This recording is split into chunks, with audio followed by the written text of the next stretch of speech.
Time, passion, and conversation are precious commodities. I want to talk about travel. I definitely want to talk about food. I want to talk pro wrestling. And I definitely want to talk gaming. And so much more. I'm Sergio Barrera, and this is A Few Minutes With. Hey everybody, good evening and welcome to this episode of A Few Minutes With. As always, I am joined by the amazing and lovely George Alvarado and Suzer Bruiser, who's also amazing and lovely. Welcome, guys, to this week's show. I like how I'm an afterthought on that one. Yeah. Well, I have to take care of y'all week to week, so. Yeah. I was already expecting. I was already like, okay, I'm gonna start pointing to Susan right now. But George. I saw that. I was like, I'm gonna... it's and then did you see him? He was like, oh. Yeah. You just see that little tear came out. I was like, oh my god. I would like to thank the Academy. It was a beautiful moment. It was a beautiful moment. And that's the show. Good night, everybody. Yeah. Welcome. Here we are a week later. This is episode number 8, I believe. Of Realtor, not Realtor. Oh my god, I did it again. I did my movie show earlier, and I introduced it as A Few Minutes With. Ta-da! Now it's come so yeah, I gotta stop doing these shows on the same night, man. But hey, we're off to a roaring start. Susan, how's your week been? How are things going? It's been a blur. I'm glad that it's almost over. Yeah. It's been a really busy week in the pharmacy, especially with the kids are out of school. Like today was their last day of school for the winter break. So got a lot of people traveling and a lot of parents that are, dealing with a bunch of their stuff, and then a bunch of people that are crazy like. Yeah. Oh man. Well, and you work in retail, so yeah, I don't envy retail. You. Although specialized in pharmacy, but still very retail busy. Pharmacy, but still. Yeah, George. Before I get to George's week, I have to on air publicly say thank you. He treated me to lunch today, and Mod Pizza, man. Mod Pizza's where it's at. So yeah, we went on a date today. You don't want to say it. You don't want to use the date word. You just want to say we had a casual outing in which we fiascoed and enjoyed pizza together, but. Yeah. Well, now the world knows, and well, I mean, you get used to it, George. Don't worry. Yeah, I'm putting you in the back burner, but whatever. It's whatever. It was a good day, though. Yeah. I was really surprised. Like that was my first time at Mod Pizza, and the fact that it was like a Subway where you like walk in there and you're like, George froze. What? Yep, we froze George. Oh, there's George. There's George. Oh, that wasn't me, dude. Normally I'll pause you, but that wasn't me. So it was a Subway type where you gotta like pick your toppings and choose this topping and this topping and this topping, and yeah, like I was in heaven, in pizza heaven. Yeah, Mod Pizza is fantastic. And right off the bat, we're right into food. So, so once again, thank you, George, for lunch and for being such a great guy. So, I was driving to work this morning, and I came across a moment that I thought this will be our opening topic tonight. And before I even get to that, I want to share with those watching. Number one, thank you so much for being here. And number two, we have some awesome guests tonight, guys. I know the three of us are excited about who is going to be visiting the show, and we're looking forward to talking to them. Twitch streamers SavageT and GoodolGator are joining us this evening, so looking forward to that. They'll be up here in just a few minutes. But I was driving to work. Have y'all ever listened to a song that you're familiar with, you've known for years, but for whatever reason you never really listened to the lyrics, and then you did, and you're like, Yep. That's what that song's about. Yep. I was driving to work and I was listening to my music, and my music preferences stopped at about the mid 90s. And so everything that I listen to is kind of from like late 90s, early 2000s backwards. Right. And I have a playlist that, boy, did I just age myself. I was going to say a playlist on my Amazon Music, and up came the song Urgent by Foreigner. And I, for whatever reason, the lyrics like finally, like I heard them and paid attention, and I'm like, this song's about a booty call. Like that's all it's about a booty call. It's a booty call. I'm like, this is like one of the most iconic songs of, you know, that era of music. Foreigner being, you know, one of the greatest bands ever. But I'm like, and it reminded me, because Susan, you know, I've been through this before with a particular song by one Peter Gabriel. Yep. Whose song Sledgehammer, I was like, he's talking about sex. It's just like, oh, why do I like this happened to me? And what's hilarious about that is you posted it on Facebook, and this was like you and I had just barely like gotten to know each other, like we were just new friends, and you posted about it, and I was like, I knew this. I think I posted some ridiculous GIF, and you were like, we can be friends. I get caught up in the like the tune. It's like it's got a good tune, you can dance to it. Then I listen to the words, and I'm like, oh, that's a naughty song.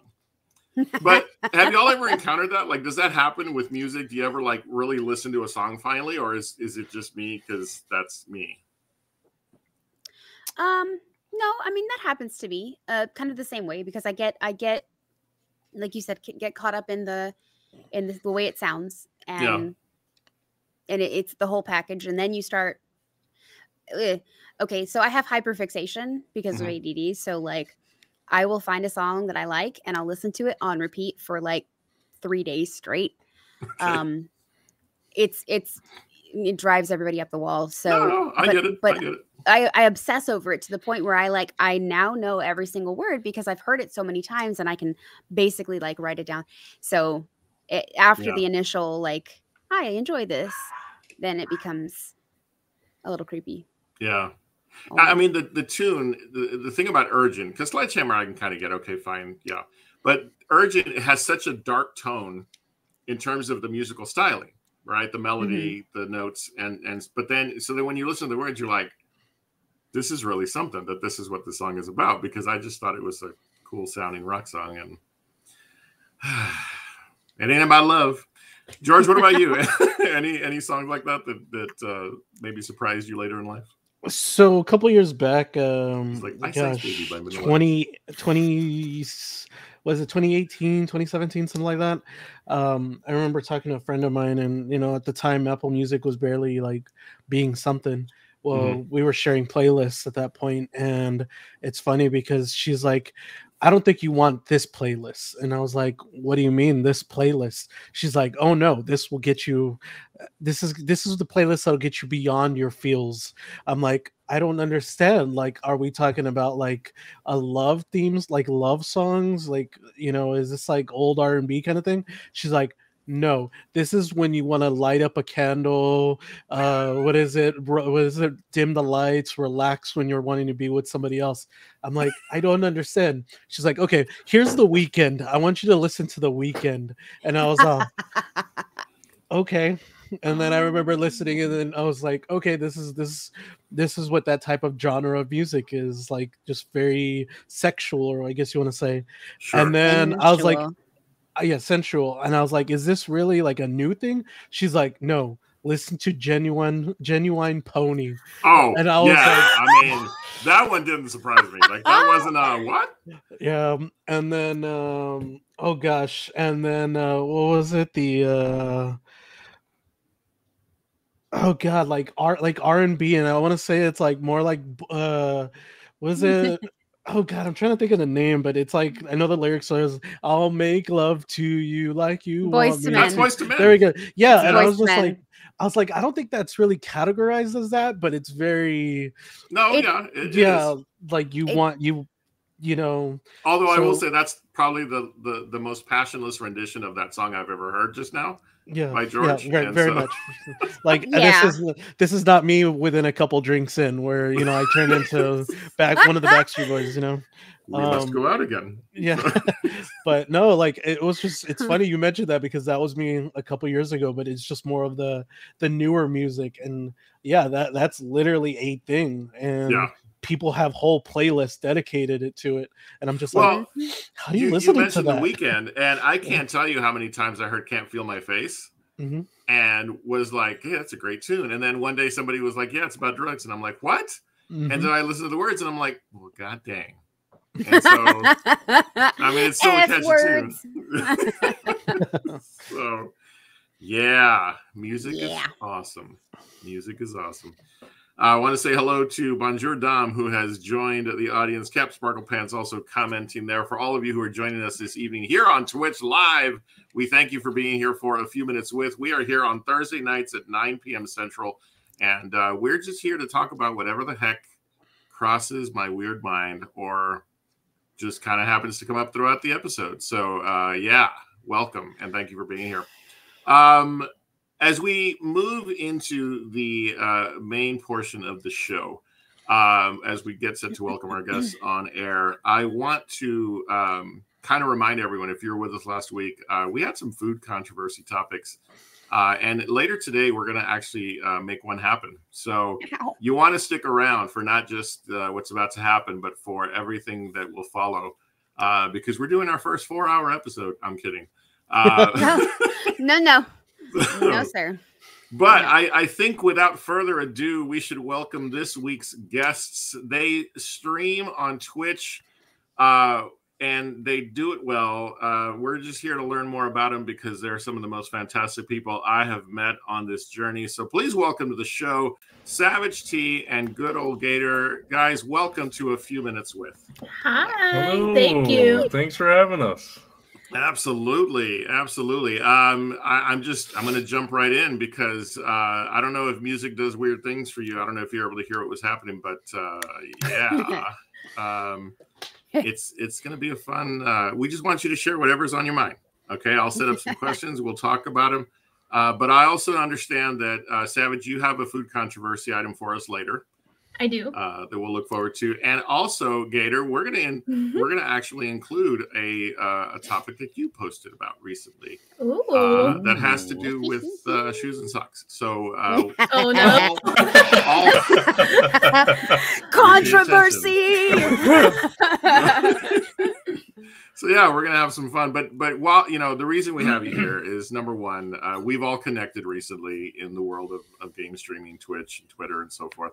And I'm going to just start out by saying the two of you for myself, have been such a positive force within this community that we're part of. And each in your own way, you have very individual styles, very unique styles. But then when you're working together, it's also a fantastic experience to see you guys work within the community of streamers.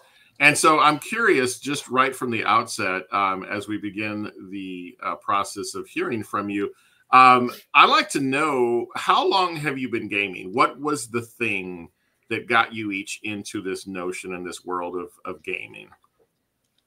Oh boy. I've literally been playing games since I can remember. The first console I ever played was the original Nintendo, but the first one I really vividly remember is the 64, N64. Those are probably the most fond memories of where my gaming started. Obviously, some 007. I think if you played N64, you had to play that game. That's right. Yep. And the Perfect Dark, which was the knockoff James Bond, but with a woman. Yes. GoldenEye was where it was at, though. All right. What about you, Savage? Well, I didn't start till a little bit later, but not too much later. My first console was a GameCube, which I wasn't allowed to get till I was probably around 6, because my brother is 10 years older than me, and he would rage at video games. So he was not allowed to get a PlayStation until he was 16. So I started on the GameCube. I mean, I feel like being children in the early 2000s, there was such a plethora of consoles and handheld gaming devices that came out in that time. For sure. It's almost like, how do you not play games? Yeah. George, Susan, I'm curious the consoles they've named, because you know this guy, like I'm on my third console in my entire lifetime, which is that PS5. Well, fourth, because there's a Switch right next to it. The consoles they named, GameCube, N64s. Tell me about your experience with those. I still have my N64. Oh yeah? Yeah, nice. I still have it. You need to I get actually an still have a Super Nintendo.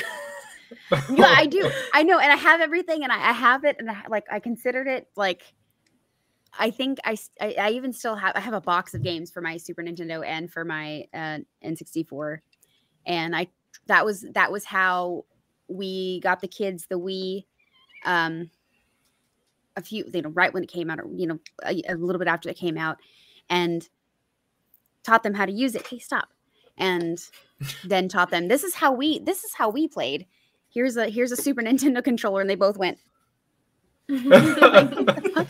Yeah, and I remember that the GameCube had those little like the small controller. Stop eating my tamale. The little small controllers. Not Cullen. I'm just kidding. Yes. But yeah, no, I had those consoles. I played them until at least those died. But yeah. I feel real old. So I have the NES. That was actually my first console. Actually, I tried booting that up, but what's it called? My NES doesn't work like it used to. It's a little bit old. And yeah, like that was definitely my console for the longest time. You mentioned GameCube. For whatever reason, this is an argument in its own. I think the GameCube's version of Smash Brothers by far has been the best Smash Brothers to date. Totally agree. 100%. Like 100%. It holds nothing against the original Smash Brothers. It holds nothing against the one for the Switch and the Wii and all those other ones. So by far, GameCube version of Smash Brothers has been the best. But yeah, like I feel you guys on that. Like those are definitely legendary consoles in its own. I'll use the word legendary. We don't use the word old because there's no such thing as old. There you go. Legendary. So yeah, I feel you guys on that. Those are definitely good consoles to bring up. Dom mentions in the chat original Nintendo and Sega Genesis for her, and I bring that up and I share that because I actually know what she's talking about, because the other two consoles that I've had in my lifetime, age of 52, was the Sega Genesis and the Wii. And on the Sega Genesis, I played one game, Toe Jam and Earl, and on the Wii, I bowled. So like that was my gaming experience. That was my gaming experience. Not even Sports was iconic. Wii bowling goes hard. Yeah, right, sure, and I just love the fact that you could add so many pins. Like it was. Yeah, I think I was going to say get the 100 pins. People were asking, like, so do you use your Wii for this? I'm like, it does that. I just thought it was bowling. So. It has games? No way. Yeah, this is where my age shows. Dom says I still have my original Sega with 12 games. Wow, that's impressive. I think I played more Sega games on Steam since I started playing than anything else. So you told us about how you got into the gaming world and how you started that process. Where does streaming come in? How does that journey begin? That's all you, because I'm just a piggybacker on that. Well, the first thing, see, when I started working at the place I work at now, there's a guy I worked with who also had a PlayStation 4 at the time. And he was telling me about how you could stream on Twitch directly from the PlayStation. And at the time, the PlayStation 4 was the only thing that had the direct streaming. And I didn't have a gaming computer or a computer to stream from at the time. And I watched his streams a couple times and I thought, oh, I should try that. And, I played some Fortnite here and there when Fortnite had first come out and just did a couple random streams, but nothing was ever serious until probably about a year ago from now, because it had to be around Christmas time last year. I streamed Knights of the Old Republic and did a gameplay of that, because that's by far one of my favorite games of all time. And then it kind of fell off, and I came back around June-ish this year and found the Twitter community, and that's kind of where it really leapt into more so of an actual hobby that we do now. So yeah, I'd say around June is when I really started seriously streaming. Gotcha. Yeah, I think that's kind of similar to what the three of us, Susan and George, we've experienced, because we were clicking like go live on Twitch and doing hours and hours of expeditions on New World, but with no real knowledge of, like, you know, there's a community out there and there's a way to you know, grow. Savage, in your experience, you mentioned that you were piggybacking. You've developed your own process as well. What was it that got you to want to also stream? Lots of convincing. Okay. No, but also kind of the same thing, because about a year ago when you started streaming, I was playing The Sims 4 a lot, and I would just stream, like, no camera, no mic, just stream gameplay to try it out. And then we really got into the Twitter community. I was modding for him, so I was meeting all these people, like, kind of unintentionally networking with these people. And I feel like I was just like, well, I'm here now, like, might as well do it. And it's something we've done together now. We're normally playing games together, so it's like, why not? Gotcha. Is there a story behind your chosen names? Every time I ask that question, I tell how Susan and we come from the roller derby world, and that's where, you know, for us, it was a natural transition into the name aspect of Twitch, of streaming. Are there stories behind your chosen names? Not me. It was just gifted. Well, back in the day when I played DayZ, my nickname or the username I used was Good Old Grizzly. And the reason it was Grizzly was because that was the brand of tobacco that I used at that time. Fortunately, now I don't use tobacco anymore, but and then we had a buddy who, his last name is Adams. So everybody started out of nowhere, when he grew this big beard, they started calling him Grizzly Adams. And then I was like, well, I can't be Good Old Grizzly anymore. And I'm a huge Florida Gators fan, and it just kind of linked up, you know, Good Old Grizzly, Good Old Gator. That'll work. And so yeah, now that's what I've used ever since then. And he pretty infamously gets called Goodoo in streams. Like, if we're popping into somebody for the first time, sometimes we get Goodoo. Well, that's what I'm going to call you from now on. So. No, that's cool. That's cool. And so oh, go ahead, George. Yeah, so I want to kind of piggyback off of a little bit of what you said, Savage. You mentioned that your brother did the little bit of rage when he kind of was raging off the video games. Yes. Does that run in the family? You know, are you kind of the same way when maybe you and Gator kind of have a little competitiveness, or how does that relate to y'all's, I guess, y'all's fighting games experience? Not so much for me. Okay. We usually only play like team-based games. We're not really playing against each other. That might be a different story if we did that. If we do a Mario Kart stream, that might be a little bit of a different story. But it definitely runs in the family. I also have a younger brother who will play with us sometimes, and he will rage quit on us often. So that's very true. Yeah. Oh man, that's funny. So, you know, each of you play very distinctly well, similar games, but also some distinct ones. Savage, for example, you know, I've watched your stream when you're doing the Telltale games, you know, Walking Dead and so forth. Do you each have, you know, a preference toward game types? Are there any games that you would say, hey, these are my favorites, or genres of games that you would call favorites? I'd love to hear from each of you. You know, what do you lean towards when it's just time to play and have some fun? You go first. Okay. I'm definitely like a cozy gamer. I love that bear and breakfast game that I've been playing recently. That one's a lot of fun. Animal Crossing is my favorite game of all time. Like, I've been playing that since I was a kid. So that's definitely my cozy game. Things like The Sims 4, just very low key.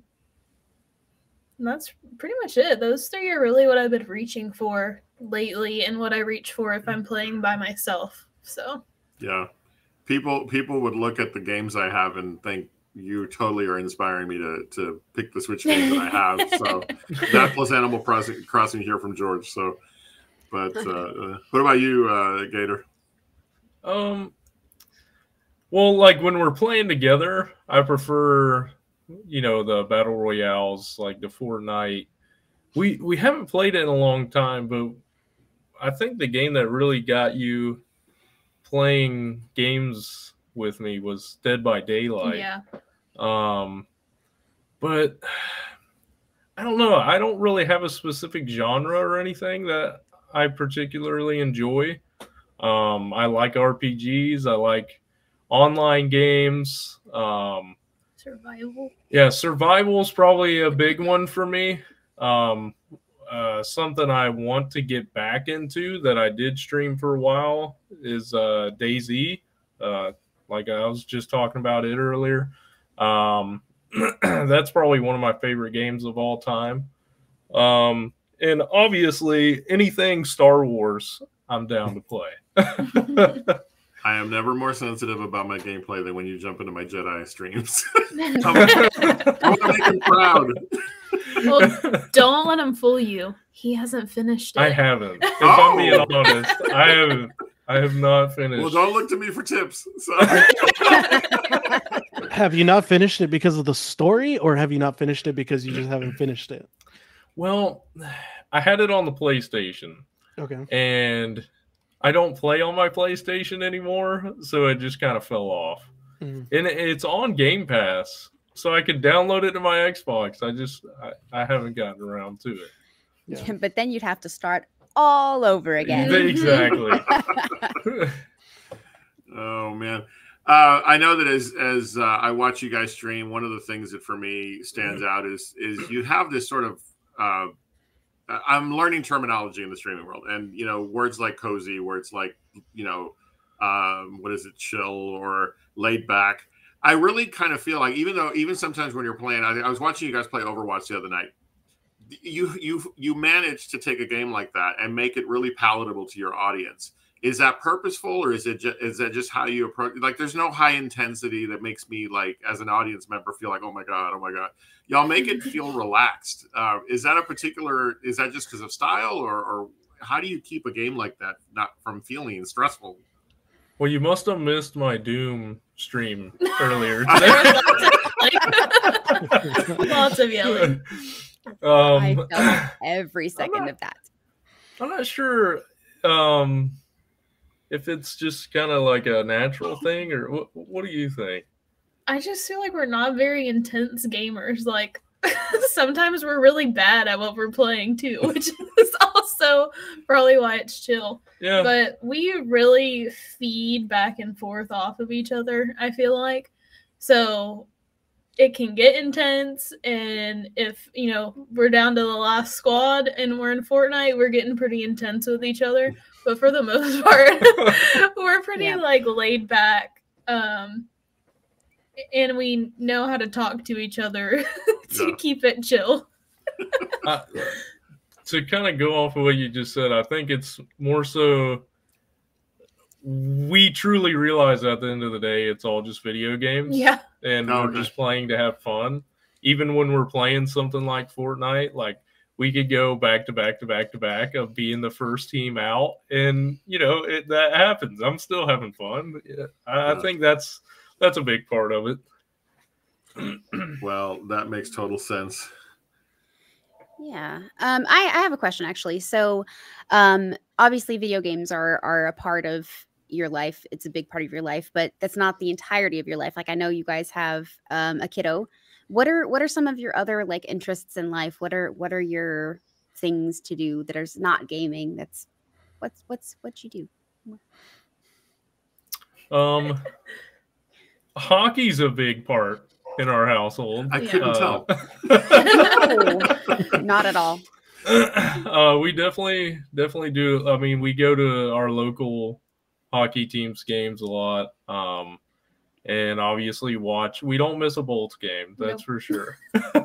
We were watching one before we came in tonight. So we also, I mean, we're pretty outdoorsy. I used to fish a lot. I haven't fished in a hot minute, but just being outside, we go to the parks and stuff and walk around and enjoy nature. Touch grass. That's right. Touch grass. That's cool. Yeah. We were talking about this earlier too. We feel like we're dabblers in our hobbies. Like we'll go really hard in hobbies and then just kind of find something else, dabble in something else. So we've done, the furniture restoration, and we have a cricket and just all kinds of like random things to dabble in. There's somebody I know that's like that. I can't. Oh yeah, it's Susan. It's Susan. Can't say it wasn't me. That's true. She was talking. She was talking about her forging the other day. Wait, the mushrooms or the metal? Oh my god! I think she's done both. Yeah, but no, I get. Oh, go ahead. I'm sorry. It's a running gag with Sergio and me that he'll be saying something like, "Oh, I saw this really cool thing," and I'm like, "Oh yeah, I've done X, Y, and Z before." Like, and he goes, "Of course you have." Of course you have. Like deadpan. Of course you have. Like, I can't even. I'm trying to remember what was one of the most recent ones, but it was like somebody was cooking some kind of dish. And I was like, "Oh yeah, I've made that before, and I did okay at it." He's like, "Of course you have."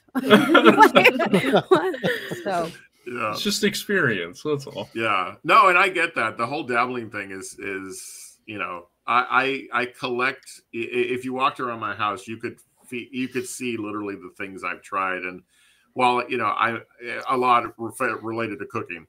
But I get it because and we tell ourselves, eventually I'll get back to that, right? And I think we would all agree that the sincerity to do it is there. Like I literally, speaking of Susan, I have a chef's knife in my kitchen, workspace that she actually forged herself and created. Oh, cool. So it's kind of that whole notion of hobbies that we encounter in life and that we do. I've got a whole setup outside with my Blackstone and still waiting for the right weather to be able to use that thing. And I love the way you described it, Sebs. You're like, we go hard for like an intense minute, and then we're like, all right, what's the next thing I'm going to try? What's the next thing I'm going to do? So it's refreshing to know that I'm not alone, nor others in this conversation are alone in that world. We drag George along for a lot of stuff, so he's, we kind of force him into that mode sometimes. I'm like that 10-year-old kid. Just, hey, we're going to go to this place. I don't have a choice. Let's go. What time? Yeah. How long do I got to pack for? What are we gonna eat? Are we gonna stop? Like, okay, cool. Although I'll tell you, the way some people can find water, this guy knows how to find distilleries. Like he has literally led us to journeys because the three of us work on the food show. And he's like, hey, there's this place, and we're like, just say the word, we're going. Like, and so there we are at the next. At the next distillery or whatever it is we're visiting. So nice. Absolutely. So as people, as people who are growing in the community, who are impactful to many of those folks that we mutually know, our community is very much into the notion of supporting and helping those who want to do what we do. Right. And if you had the opportunity to give advice to people who are wanting to start this streaming journey and this thing that we do, what would be some of the advice you'd give them as they contemplate whether or not they should? I think, how do I word this? Just do it. Yeah, that's a big thing. It's kind of, especially if you've never done anything like in social media or even, you know, public speaking, anything like that. It's very anxiety inducing. It's still anxiety inducing for me before I hit go live. But especially the first time, like, you have no idea what to expect. So I feel like really just ripping the Band-Aid off that first time and just doing it, it's the only way that you're going to know if you like it, like what you need to do. I think that's the easiest thing. Yeah. I think a piece of advice I would give is making connections with other streamers is huge. But it's important to separate the difference between a follow for follow and, you know, legitimately making a connection or, you know, showing support to this person and you know, creating a bond like a lot of us, like all of us have with a lot of people on the Twitter community, for instance. I think that's pretty big is establishing those relationships and just building each other up, you know. Oh, fantastic. No, it's great advice. And I know it's stuff that we all agree is the key to what we're all experiencing as we grow. Killer Goof mentions, and I'm going to share this because he's coming off of what you just said, Gator. So I'm not sure. I hope that there's probably a story there, but no, Killer Groove is another one of those folks that has been amazing in my journey, and I know our journey together. You know, folks like Bonjour Dom, and you know, so many that we can name. So you know, I'm excited that we had an opportunity to get to know you a little bit. I know that the stuff that we do, either together or you know, in just supporting one another. What I feel, and I think George and Susan agree, is you guys are that moment of realizing you've crossed the threshold from, you know, partners in crime, so to speak, of this thing we do into real genuine friendship. And so I just want to say thank you personally to both of you for the friendship and kindness you've shown me, and it continues to be inspiring to watch you guys grow. So. Thanks so much for sharing about yourselves here on the show today. Well, thanks for having us. Yeah. Absolutely. But guys, they're not done yet, are they? You're stuck with us for just a little bit. Because last week we talked about food controversies. And Savage, I understand you have one that you wanted to bring to the table. And I've been looking forward to this here for quite a while. So I'll turn the tables over to you. What you got for us? All right. This one is very personal to me. So I believe that you should not be offended if I put steak sauce on your steak. Meaning steak that we've prepared for you? Yes. Got it. Ooh. I agree completely, because it's like, maybe you like the taste a certain way. I mean, it's just like, okay, would you I'm so torn. Would you be okay? But here's okay. Would you be offended if it was anything else? Would you be offended if I added salt? Would you be offended if I added pepper? Would you be offended if I added any of that stuff? Then what's the difference? Here's my take on exactly. it. If you put steak sauce, you know. Oh, here we go. Prior to, right? And then you're eating your steak with the steak sauce. That's fine. Now, if you got your steak, you take a bite, and then you're like, "Oh, I'm gonna put some steak sauce on this," then that changes up the game a little bit. Oh man! Because you know the purpose of steak sauce is to rehydrate the steak. So is the steak dry? Is that what you're saying? You know, So this didn't happen. I'm not saying this is a personal experience. However, yeah, that's my take there. I have a feeling that this has happened more than a few times. Well, and it's an interesting question because I know I think it was George and I were just talking, and one of the I love steaks, right? But I also am okay admitting that I don't feel like I've mastered yet cooking the perfect steak. You know, I feel that what I've done I can call passable, but I still have a lot to learn about, you know, preparing a good steak. So for me, if I were to take the time to prepare a steak for you, and then you added a condiment to it almost right at the beginning, I'd be like, all right, well, I mean, okay. You know, I wouldn't know how to feel. But that's a good one. George, what do you think? Okay, so with all due respect, before I upset anybody, no, I think it's one of those. It's like with the way I was raised and the way I, you know, being talked about with manners. It's like if somebody ever prepares me, if somebody's gonna prepare me some food, I'm always gonna try it before I put anything. But then you taste it and you're like, oh dang, that needs salt. Oh, dang, that needs pepper. Oh, dang, that needs hot sauce. Oh, dang, that needs steak sauce.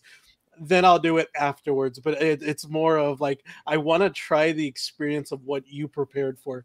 Now, if you told me, oh, this thing's going to taste too salty, or oh, this thing is going to be too dry, put steak sauce on it, then I will then put steak sauce at your request.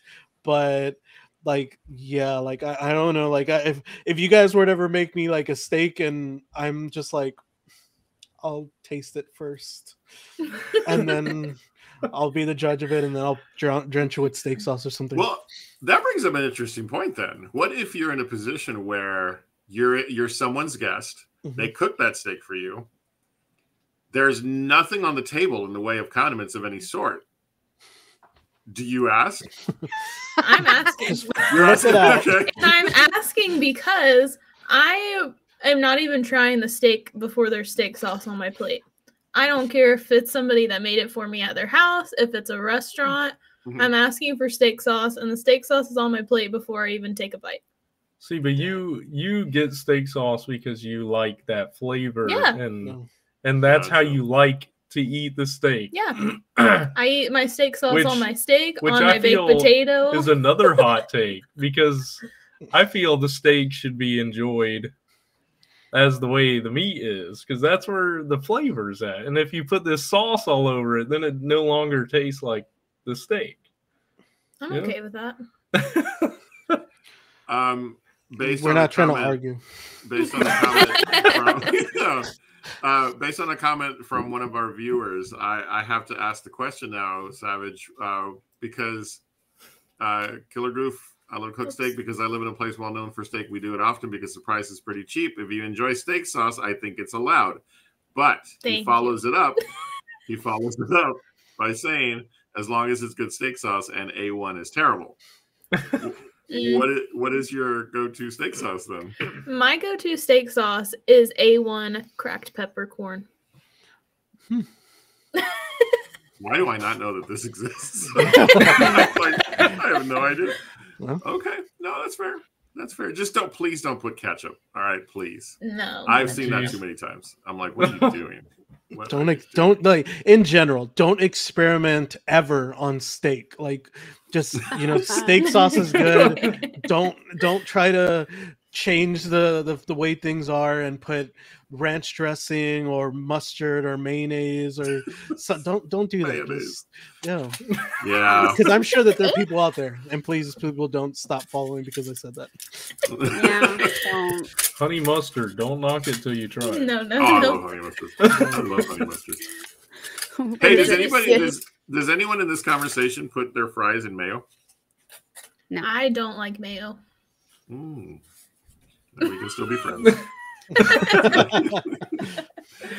Oh man. All right. Well, speaking of food controversies, before we get to one other controversial topic here tonight, last week on the show, Susan, George, and I talked about whether or not ketchup was a topic, because that's a very controversial condiment.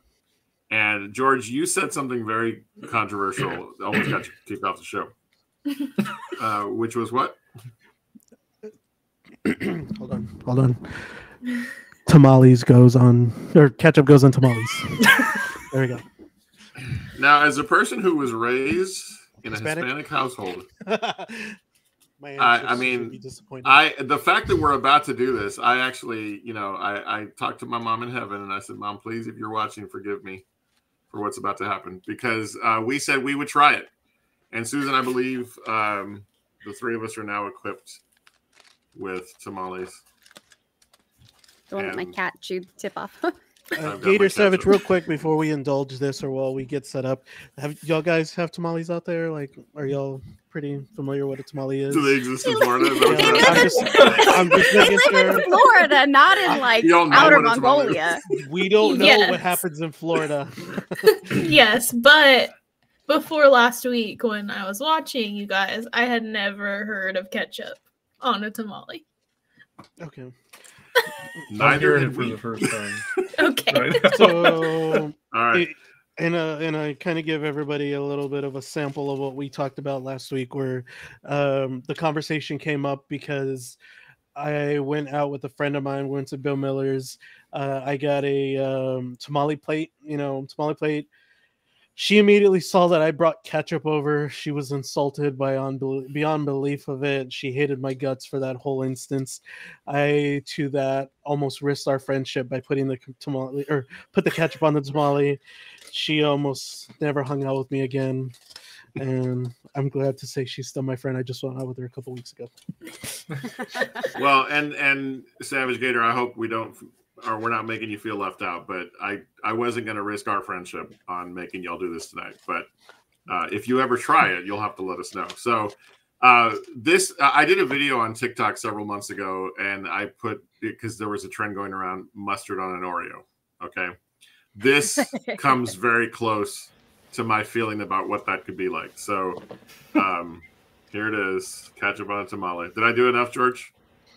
Yeah, that's fine. Yeah. Okay.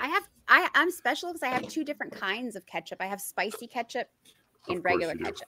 There it is. Of course. All right, here we go. Let's see if George is going to be back with us next week. 3, 2, 1. I'm scared.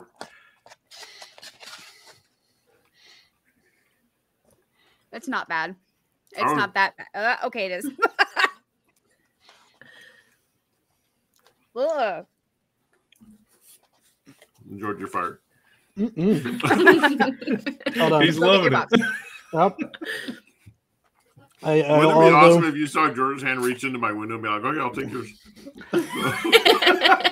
I did forget to put pepper on my ketchup, but yeah. Oh, man.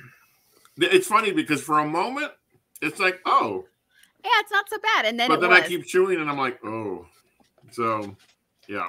No. I was like, oh, it's going to be like just really, really boring salsa. No. So Gator and Savage, y'all hold history because I'm in your presence this last time. I'll maybe kick off in the future. So. Yeah, there we go. All right. Well, thank you both for letting us do that here on during your segment, during your visit. But we have to address something that our friend Gator posted. And that is I don't know if it's based on controversy or if you just have an opinion. So Gator, tell us a little bit about the shoe sock post.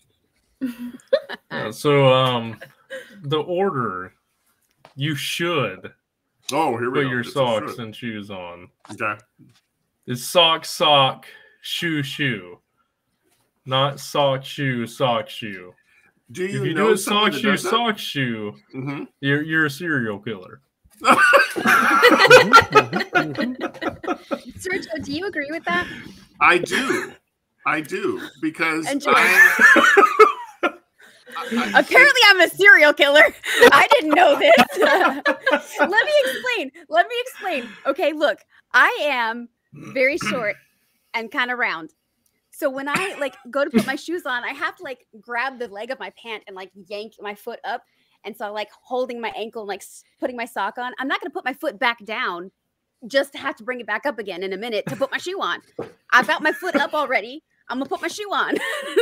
Like, so it goes the sock on there and then the shoe on there. And then because I got a tummy and I'm chunky, you know, but like it's hard to bend over sometimes.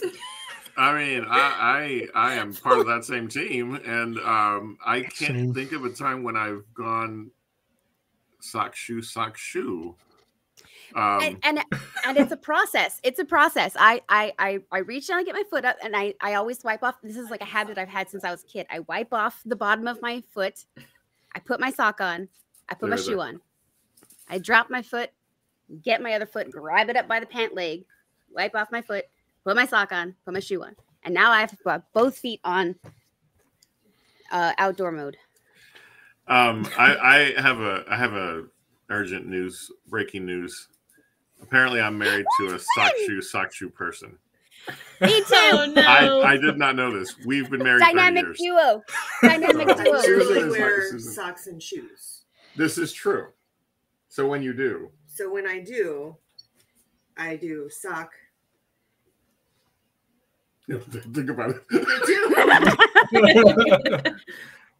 50-50.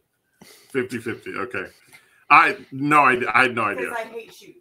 She hates shoes. No, that's the team I'm on. Yeah, she's a creature of the earth. So like, you know, no shoes, no socks. Pants are optional. I'm 100% team Chunkla, so you and Susan are on the same page. So of course you are. Like I get it, and Susan brings up a point. It's like, am I really living this life in the non-laziest way possible?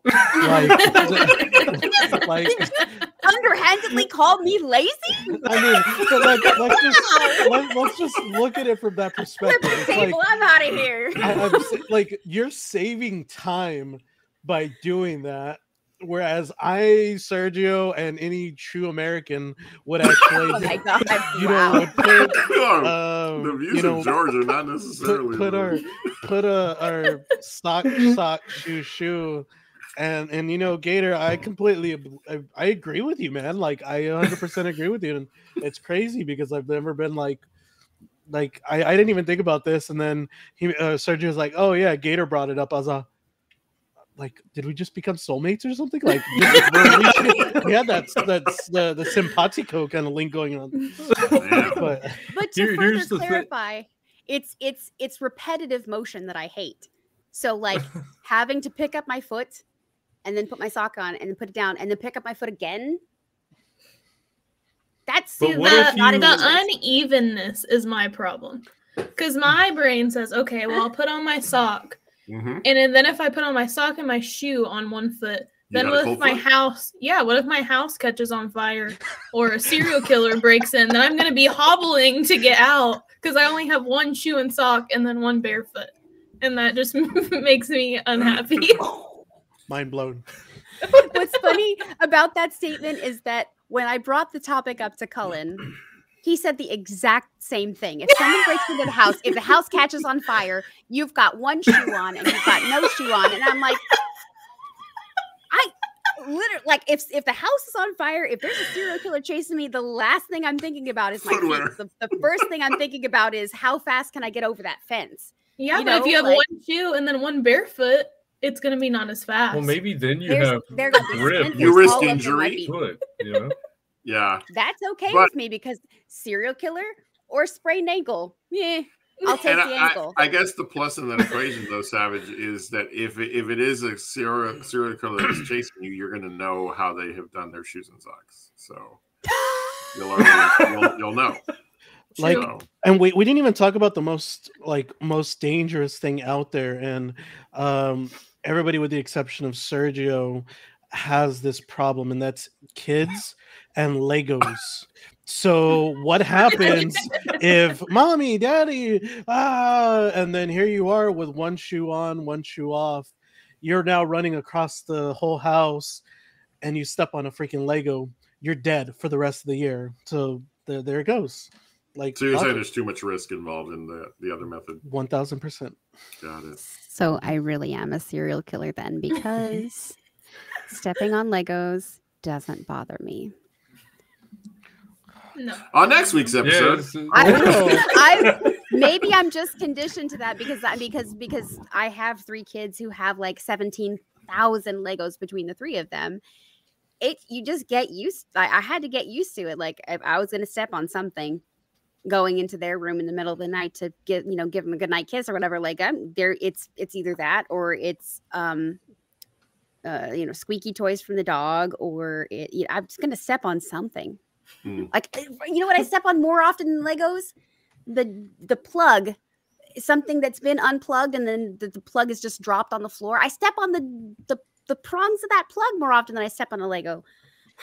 I do that to myself almost every day. I unplug my hair straightener and I throw it on the ground, and then I step on it every time in the middle of the night when I have to go to the bathroom. You do that to me too. When she throws you on the ground, she walks on you. Oh man, that's a good turn. These are the hard-hitting topics we talk about here on A Few Minutes With. So, Killer Groove suggesting that we need a walking on Lego segment very soon. Here I'll win. 100%. I'll win. I have to walk on tax. Walk on tax. Walk on fire. That's the same thing. Broken glass. Broken glass. Yeah. Oh man, I tell you, it's just. I don't know how to land the plane on this episode, but before we get out of here, first of all, once again, thank you, Gator and Savage, for visiting with us tonight. We do appreciate you being here, and we look forward to our continued friendship and experience with you in the streaming world. You're always welcome back, and we hope that in the future we can have you visit again. Sounds good. Thank you for having us. Thank you so much. Absolutely. Well, stick around, guys, because we want you to enjoy this week's TikTok of the week with us before we close out. I do want to take a quick moment to say some thank yous before we finish out here. First of all, Susan, George, as always, it's been a blast. We'll look forward again to next week. In our chat, I'd like to shout out some folks who stopped by. Bonjour Dom, Killer Goof, Team Rocket Cam. I want to say thank you to the Young ZP who subscribed during the episode, Tier 1 subscription to the channel. Thank you so much for all that. To all of you who stopped by, we just appreciate you being here. And we invite you to do so every Thursday night, 9 p.m. Central, here on the channel. A Few Minutes With will continue this journey of spreading positivity by talking about weird things. And so with that, we get to this week's TikTok of the week, just a little bit something we like to share to have some fun. And then we'll prepare to get on out of here. So give me a moment to load that up for us. This is one of my favorite creators, S. Johnson voiceovers. Check this out. You ever lick a refrigerator? Eating stuff I don't like, candy corn. It's the smallest goddamn bag I could find. I just wanted like a 3-piece or something. I didn't want, god damn. Fuck, I got it open. It smells like a candle, fuck! Oh, get it down. Get it down. You ain't no bitch. Oh, God, it's done. You ever lick a refrigerator? It's the worst fucking texture of anything I've ever put in my mouth. Chewy and grainy. I got this whole ass bag of shit. You ever lick a refrigerator? So, how do we feel about candy corn before we get on out of here? Absolutely not. I'm a no on that too. It eats. That's how I feel about it. Yeah, it's edible, but there's not a lot of food items I'll turn down. If I'm being honest, I'd have to be part of that team also, Gator. My daughter likes to take candy corn. She loves candy corn, and she will take them and put them, make little flowers and shapes and stuff of the candy corns pointed in all these different directions and beautiful pictures. And then she eats them. And I'm like, you can keep pictures, that's fine, but like, don't eat them. Like, why would you do that? Oh man, George. Oh no. Guilty. Serial killer. Guilty. I actually love candy corn, and I'm sorry, stream. I'm sorry, everybody in the chat. Like, I'm sorry. You know, I'm. Hey, human. you be you. We support you. Are you team candy corn or candy corn pumpkin? Because I hear this is a controversy. Team everything. No, I'm just kidding. I would say, oh gosh, I like pumpkin. Pumpkin's a little bit more, you know, a lot more to enjoy, I guess you can so to speak. Yeah. Interesting. The next time we get a chance to talk, Gator, you're going to have to tell me something about gummy pizza. So, and he ruined his brand new sweatshirt he got for his birthday. I didn't ruin it. Oh no! I fixed it. It's fine. On next week's episode, tune in for a very special episode of Gator's Wardrobe. So, oh man! All right, well, guys, thank you all so much for being here. I had a whole lot of fun. Looking forward to next week already. And to all of you out there, once again, thank you so much for stopping by and being part of tonight's show. We leave you the same way we always do, with a message that is straight from our hearts to yours. You are awesome. You're amazing. And the world's a better place because you are in it. We'll see you next time on A Few Minutes With. Good night, everybody.